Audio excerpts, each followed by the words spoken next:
seeing this.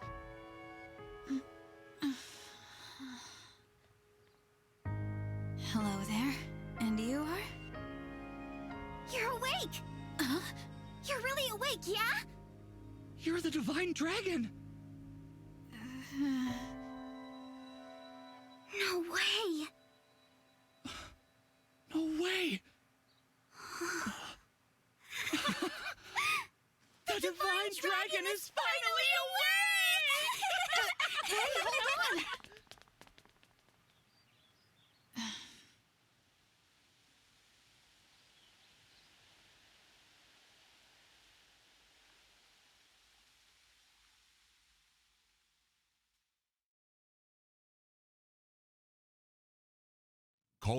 Calm down, you two. What's all of this ruckus about? Huh? Divine Dragon. It's a miracle. An utter miracle. The Divine One awake at long last. That I might live to see you standing before me. What an honor. Not to be rude, but who are you? Ah, apologies. I lost myself for a moment there. My name is Vander. I am the 32nd Steward of the Dragon. Hello, Sir Vander. Oh, my Divine One. There is no need to address me as such. Simply Vander will do. See? I told you the Divine Dragon was awake! Yeah, we were telling the truth. You two. I don't believe I got your names. Oh, sorry. We were so excited we forgot to introduce ourselves. We're the 33rd Stewards of the Dragon. My name's Clan. Pleased to meet you. And I'm Fram. We're twins. We've been waiting forever for you to wake up. As Stewards of the Dragon, our mission is to protect and provide for you. Generation after generation of our predecessors waited for you to rise from your slumber. I'll admit, I am astonished to see it has finally happened. You see, 1,000 years have passed since the first steward took their post. 1,000 years? That's how long I've been asleep? Indeed. Your mother, Lumera, the Divine Dragon Monarch, has long awaited this day. Finally, you, a Divine Dragon yourself, have awakened. This surely signifies great things. Oh, slow down. This monarch you mentioned, she's my mother? And I'm a Divine Dragon, you called it? Oh, dear. Is your memory hazy, Divine One? I know my name, but that's about it. You can't remember anything else? Maybe you're just feeling groggy because of all that sleep. But I don't even know who I am. Fret not. Such lapses in memory are to be expected after sleeping for so long. If I may, you are a Divine Dragon, a member of a royal family of dragons revered as deities. Queen Lumera, the Divine Dragon Monarch, rules over the holy land of Lethos. In the war 1,000 years ago, she defeated and imprisoned the wicked Fell Dragon. You, Divine One, are her only child. The war? The Fell Dragon? Oh, I feel like I can almost remember, but... Please, do not trouble yourself trying to bring it all back at once. Your memories will return in time. You are a being of immense power, a deity, no less. I have heard many a tale of your kindness, nobility, and bravery, your unflinching heroism. That's a lot to live up to. For now, let us head to Lethos Castle. Queen Lumera will be thrilled to see you. Perhaps the reunion will help stir your memories. I hope so. Okay then. Onward and downward. To Lethos Castle!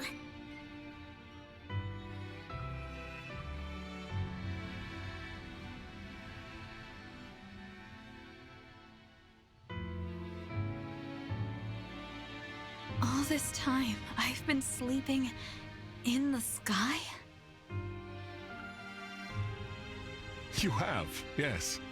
The place where you slumbered is known as the Somnium, a fortress built upon an airborne island to ensure your safety. It is perhaps the most secure place in all of Helios. Only a select few can set foot there. Oh, I see.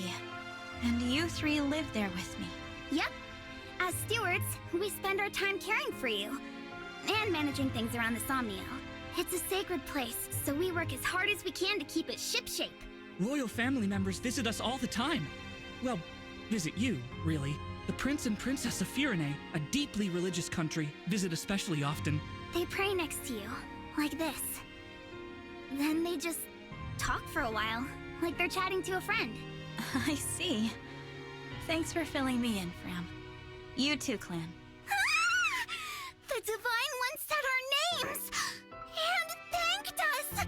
I think I'm going to faint! Unless I already did. Am I dreaming? Need I remind you that you are in the presence of the Divine Dragon? How many times must I tell you to behave in a manner befitting your station? Divine One, please, forgive this embarrassing breach of decorum. Breach of decorum? I'm actually enjoying their enthusiasm. You're just as kind-hearted as I always imagined. Oh, look! There it is! Lithos Castle. The Divine Dragon Monarch is there, you said? Yes. I suppose 1,000 years have passed since you've been home. Don't worry. We'll be right there with you. You can hold my hand if you like. Thank you. How long have I been wearing this ring? Since before I fell asleep? That blue stone. It reminds me of something.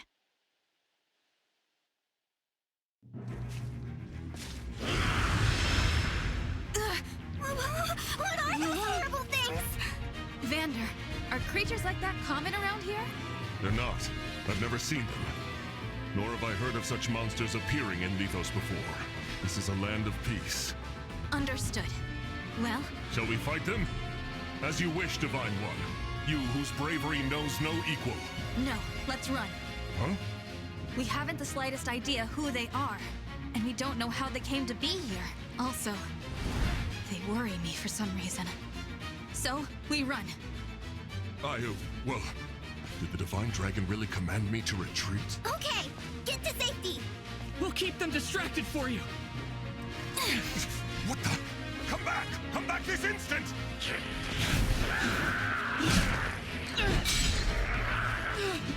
Oh no! This isn't looking good. Clan! Fram! Hold on! We shall come to you!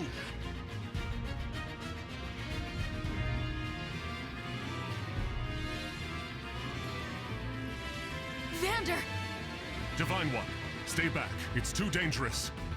Clan and Fram were trying to protect me. I have to help them. I take back what I said. This is no time to run. Please, let me fight. All right, but stay on your guard. I will.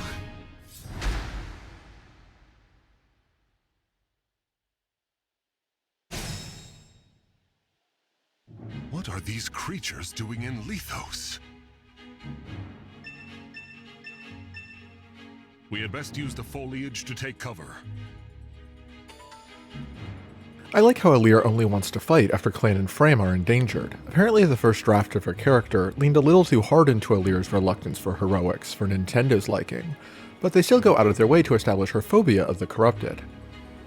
Anyway, we're no longer in a dream, memory, premonition, whatever the prologue was, and the gameplay begins in earnest. Now that our Alear and Vander have the base stats they'll be building on going forward, we can start our unit reviews. Take a second to familiarize yourself with the layout. In Engage, every unit has personal growth rates that are added to their class's growth rates to determine their stats when they level up. The same happens with base stats, and all that's shown at the top. I'll briefly cover what each stat does. All the math is in a link in the description. For some reason, the game never really teaches you this stuff. When your HP goes to 0, you die. Pretty straightforward. A point of strength or magic is a point of damage you deal with physical or magical attacks respectively. A point of dexterity is half a point of crit rate and 2 points of hit rate. A point of speed is 1 point of attack speed. If you have 5 more attack speed than an opponent, you strike twice, and vice versa if they outspeed you. A point of attack speed is also 2 points of avoid rate. A point of defense or resistance is a point of damage you don't take from physical or magical attacks, respectively. A point of luck is half a point of hit, half a point of avoid, and 1 point less of enemy crit rate. Crit mitigation is called dodge, confusingly. Each weapon has a weight. If the weapon weight exceeds your build, you take the difference as a penalty to your attack speed. Build is basically conditional speed. Every unit has a personal skill, shown below their portrait, and an innate proficiency in a weapon type, shown below their personal. Some classes let a unit get a higher weapon rank if they have the corresponding proficiency. Several special units have personal class lines. The level 5 abilities of those promoted classes are unique to the unit, and so I'm showing them at the bottom right. In the middle, I've thrown up a couple basic build ideas. That will by no means be exhaustive, but the goal is just to give you a few reasonable baseline options if you're thinking about what to do with them. I'll be giving an in-depth analysis on every unit in the game. The info on screen is just a starting off point, so I don't feel the need to read out a list of growths. That in-depth analysis starts now. Alear is Engage's avatar. If you've played some previous Fire Emblem games, you might have lofty expectations for them. Alear's stats are generally decent. They have great speed, great dexterity, and good defense, and their personal bases in dex and luck mean they rarely cause any thrown controllers in the early game by missing or getting crit. Unfortunately, the lack of a personal base in any other stat and subpar offensive growths really hold Alear back. Reliability doesn't help if it's reliably losing. The big problem is that Alear's personal class, Dragon Child, has the awful combination of 4 movement and no physical 1-2 range. Liberation, their personal sword, is fine, but it's no Sword of the Creator or Dragonstone. You will get much better weapons pretty quickly. The promotion almost feels like a joke. You get the only other weapon type that doesn't have a good ranged option for Alear. What's more, your protagonist, a divine dragon, still has to walk everywhere. You can get Alear out of Dragon Child quickly enough into something generically good like Wyvern, but Alear is a big step down from the best fighters in that kind of role. Mediocre physical combat is not very useful and maddening, and do we really want our avatar to just be Lapis with different hair? We can do better, but we'll have to look beyond the stats. Alear excels in many subtle ways that a spreadsheet misses. For one, they have the best personal skill in the game, Divinely Inspiring. It synergizes well with another protagonist perk, supporting every character. Any unit fighting next to Alear after the Quick C support gets 3 true damage, 1 protection, 10 hit, 5 avoid, and bonuses to crit and dodge as supports increase. I'll note that true damage is applied after damage is floored at 0. No matter how low your stats, as long as you fight next to Alear, you'll do at least 3 damage a hit. It's a big deal, and irreplaceable, especially in the early game. It's shocking how many times you will find that a unit needs Alear's moral support for that extra oomph late in the game. As the avatar, Alear also has infinite inventory space, thanks to the convoy. Very late in the game, Alear will even get a little extra pizzazz from the story, as is tradition. I'll fully discuss that when we get there. That's a nice set of perks. The problem is maximizing them on Alear. My recommendation is to double down on these and build Alear for support. Promote them early into Griffin Knight, and they'll fly while using staves. Convoy access is great with staves. On casual runs, you don't need to plan out every single staff use. And even with more planning, sometimes you just don't have enough slots for what you want. Griffin Knight's level 5 skill, Clear the Way, allows units to move through neighboring squares without terrain movement penalties. It synergizes nicely with Alear's many other adjacency bonuses, and is one of the few ways to help units move around in this game. Alear's great with Lucina. Their bonded shields are boosted by Divinely Inspiring and supports, and those supports will also make Alear very hard to hit with dual support. A support skill like Draconic Hex, Favorite Food, or Geosphere rounds out the build. Your first skill should almost certainly be Canter. Canter is great on everyone, but for a unit like Alear who relies on positioning so much, it's one of the biggest power spikes in the game. Staying in Divine Dragon does have some perks I omitted. Every class has a type, also called a battle style. Going forward, I'll refer to them as styles because type is a bit generic. These are Engage's way of disincentivizing flyer spam. Each kind of infantry has some kind of mechanical advantage over mounted units. Alear's Dragon style takes the cake. Its special effect is powerful synergies with emblems. Some of these are good enough to make keeping Alear in their personal class reasonable, which really says something. The Divine Spirit class skill makes spamming good emblem synergies easier, allowing you to recharge the Engage meter more quickly. Modern Fire Emblem games have gotten into something of a formula with a self-insert, something that has caused some consternation from classic Fire Emblem fans. You'd be forgiven for getting the impression no one in Awakening, Fates, or Three Houses makes breakfast without asking the protagonist about it. In combat, Robin's broken, and Corrin and Byleth aren't that far behind. It's easy to look at Alear, sporting the most main character haircut in gaming, who the character is literally called Divine One, and think that they've just cut out the formality of pretending your avatar isn't running the show, that Alear is the most naked, self-insert power fantasy in the series. Alear subverts these expectations in interesting ways.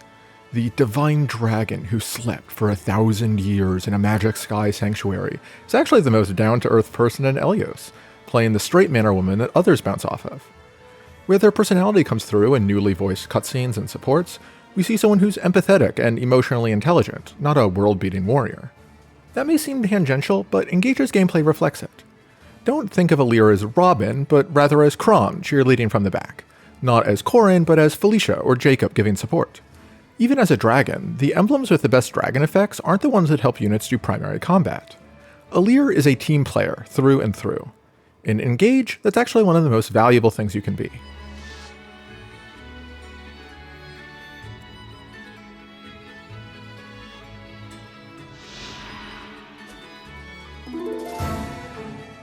Vander is the latest take on the Jagan archetype.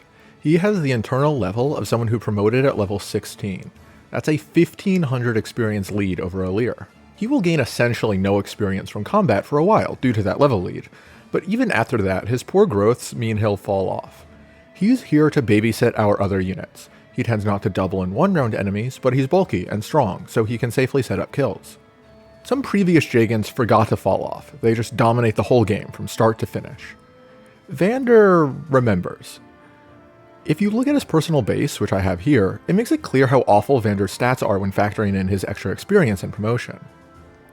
Many units at level parity will win in every single stat except perhaps HP, where he is actually decent. If you lost a bet and have to use Vander long term, that HP stat means I suppose he's not the worst Veronica user in the game. But there's nothing he can do other units can't do strictly better after a while. By the time other units get to level 16, they'll also have a lot more SP than Vander does, and so they'll be significantly more flexible than him as well. Don't be afraid to use him early though. Fire Emblem games, especially on the hardest difficulty, tend to have V-shaped difficulty curves. When our team is small and weak, wasting 1500 experience by benching Vander is counterproductive. We can't train our units if we're hopelessly outmatched. 6 movement also means, until we promote another mounted unit, there will be plenty of things that only he can do. When our team is larger and stronger, we won't miss Vander as much, and we'll have to start thinking about preparing for the late game difficulty spike. That's when benching him makes sense. I will note that his personal skill is my least favorite in the game. When Camilla joins in Conquest as a pre-promote with absurd stats, she has Alear's personal, and so she's great at helping other units train. Instead, Vander boosts crit, which is actively bad early on. We don't want Vander gaining 1 XP by killing something, and if Alear crits a foe, she may expose herself to an unexpected new attacker. By the time crit rates go high enough that boosting them would be nice, Vander will already be several rows back on the bench.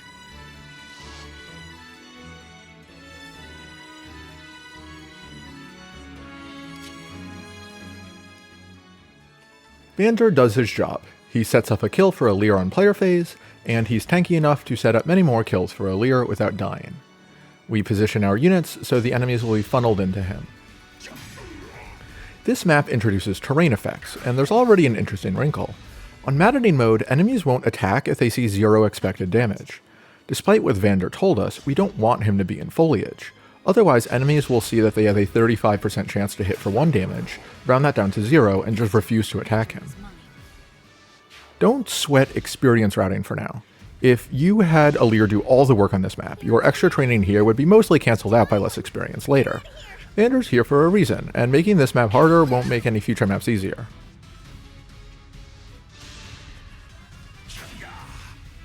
You would think a level 15-1 Paladin would have higher hit rates, but I guess not.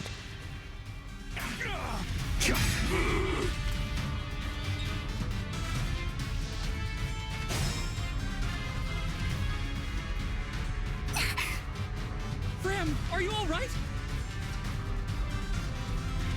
Fram, it's not safe for you here. Retreat to the castle.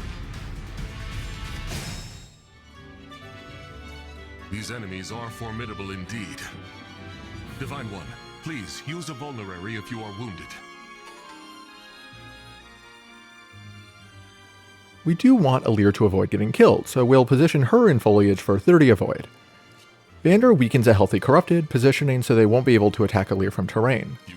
We don't want Vander to crit, so we're moving him first so his personal won't activate. Alear just has to dodge one attack to avoid death. She'll be fine on this enemy phase.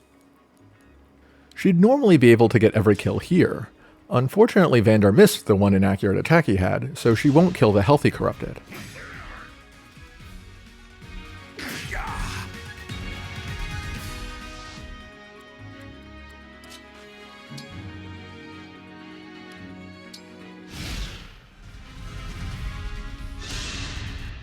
I gotta protect Fram. You rotten monsters don't scare me.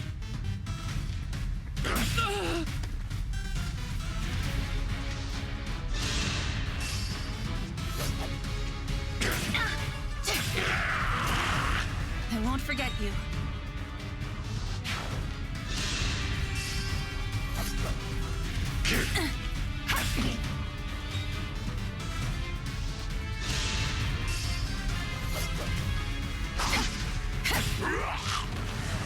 This time, victory was This mine. chapter's basically an auto-scroller. It only progresses when Clan's about to die, the poor guy. Even if we had hit that first attack, we'd just have to wait here. Vander will kill this corrupted if he attacks, so the only way to attempt an Alear kill is to fish for a crit with Alabaster Duty. When that fails, we settle for the chip damage.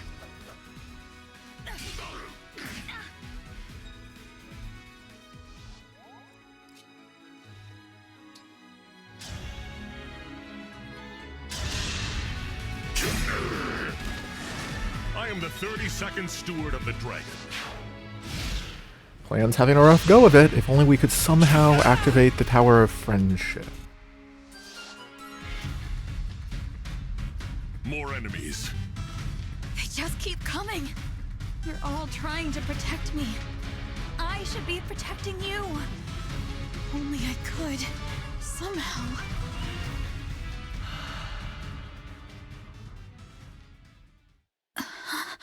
You must remember. Who said that?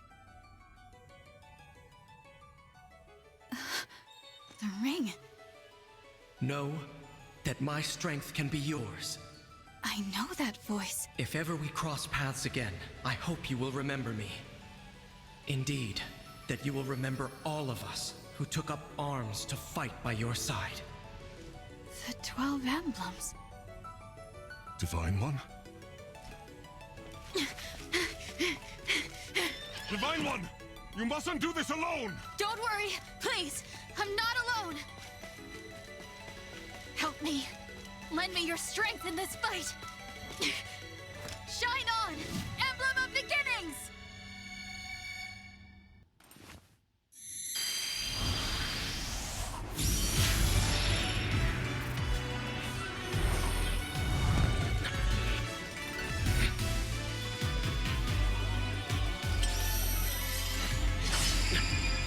I am known as Marth.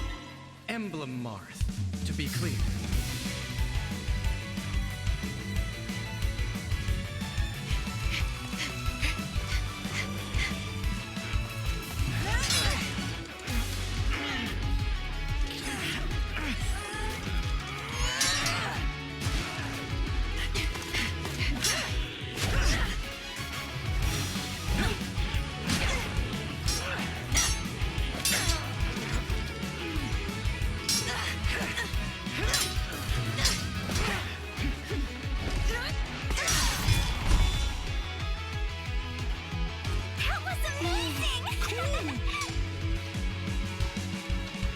We did it.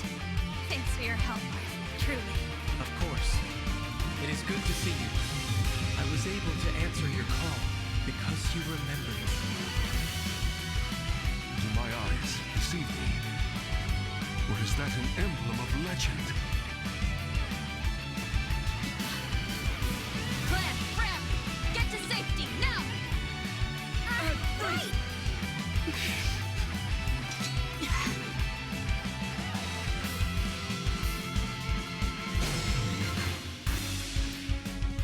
With your help, Marth, we might just make it. Will you join us? Of course. I will fight alongside you from here forward. Your ally until the very end.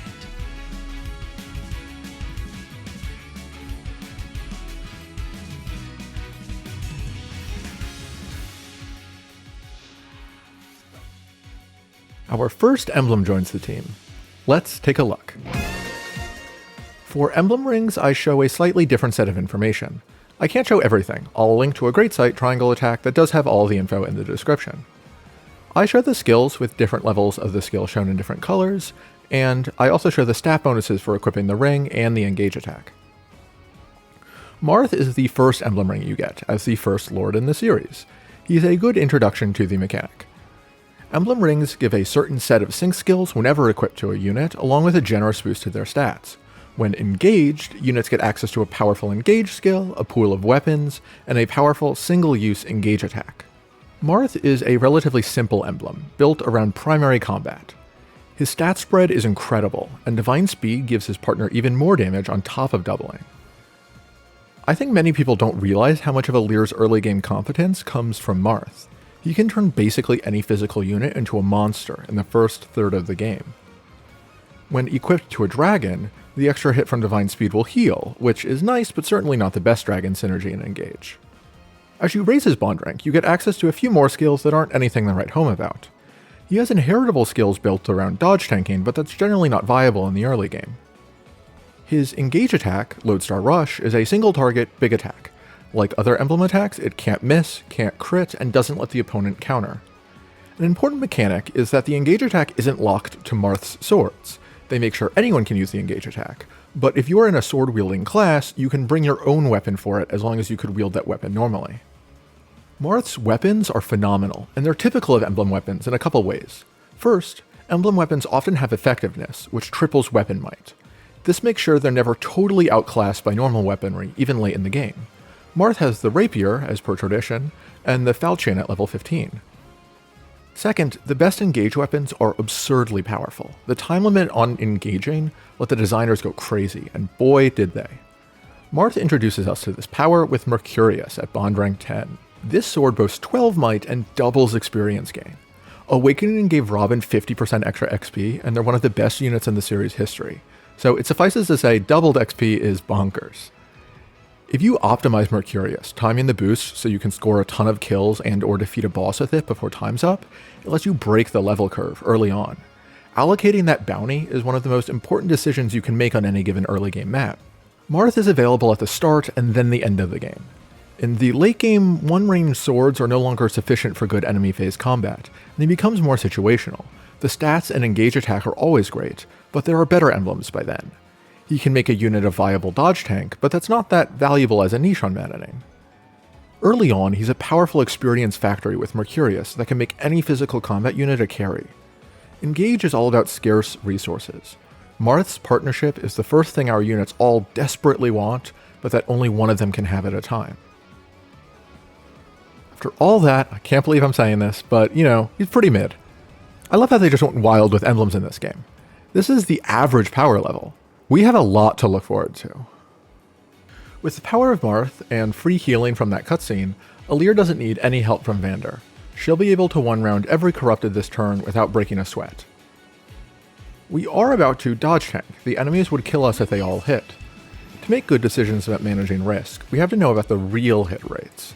Engage fudges hit rates to make things feel right. As anyone who's played Pokemon can tell you, a 70% chance can feel a lot worse than that. When Engage says you have a 70% chance to hit, it's actually 78.8%. Unlike so-called 2RN titles, however, Engage doesn't modify percentages below 50%, and it's a few points less extreme when inflating high hit rates.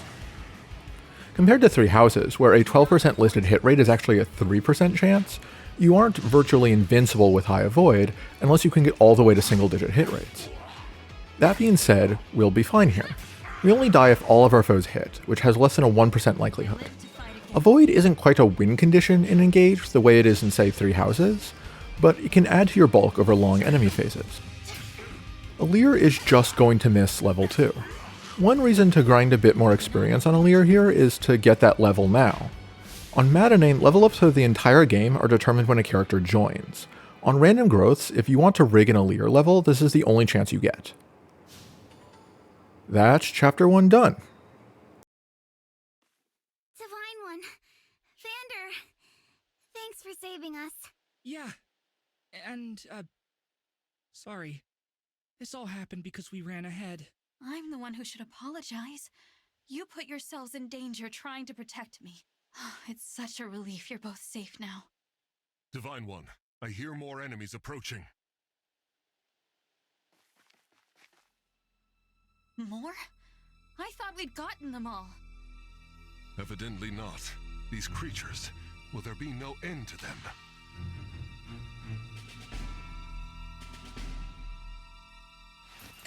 Huh? There's more?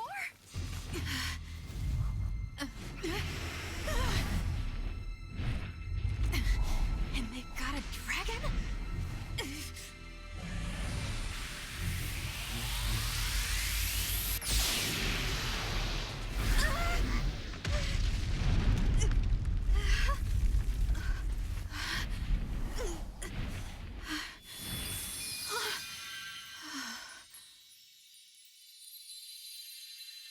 At last, you are awake.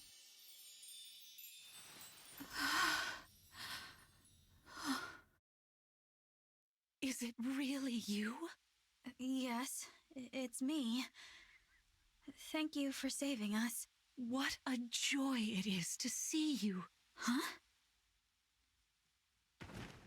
Aw, I've I love waited this for art. So long. When I sensed you had awoken, I flew here as fast as my wings would carry me. I hope you're not hurt. I'm fine. What a relief. You cannot understand how I've missed you, my dear child. Oh, you're my mother. What's the matter? Don't tell me. Since awakening, the Divine One's memory is clouded. I see. I'm sorry. I'm sure you weren't expecting this. No, I must apologize. I was so overcome with joy. I hugged you as hard as I could. I take this to mean you've forgotten everything. I suppose it's to be expected. 1,000 years is a very long time. Vander explained that I've been sleeping since some war that happened back then. Yes, you suffered a terrible wound. And because of that... A wound? Oh, I don't remember that. Or this world. Or anything. Don't fret, young one. I will speak to you of all you've forgotten, regardless of what you remember. I'm simply glad to have you back, my dear child. Still, this isn't the reunion you hoped for. Oh, don't worry about me. It's solace enough just to hear that sweet voice of yours, and to gaze once more into your eyes. What lovely colors they are. Lumera, can you give Alear dragon transformation lessons?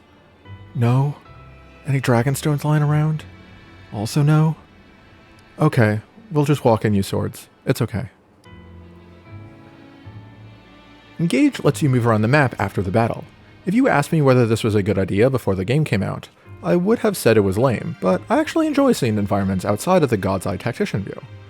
It's important to do this to get ore for forging weapons, and to adopt animals. There's also some funny dialogue lines I'll try to remember. Thank you.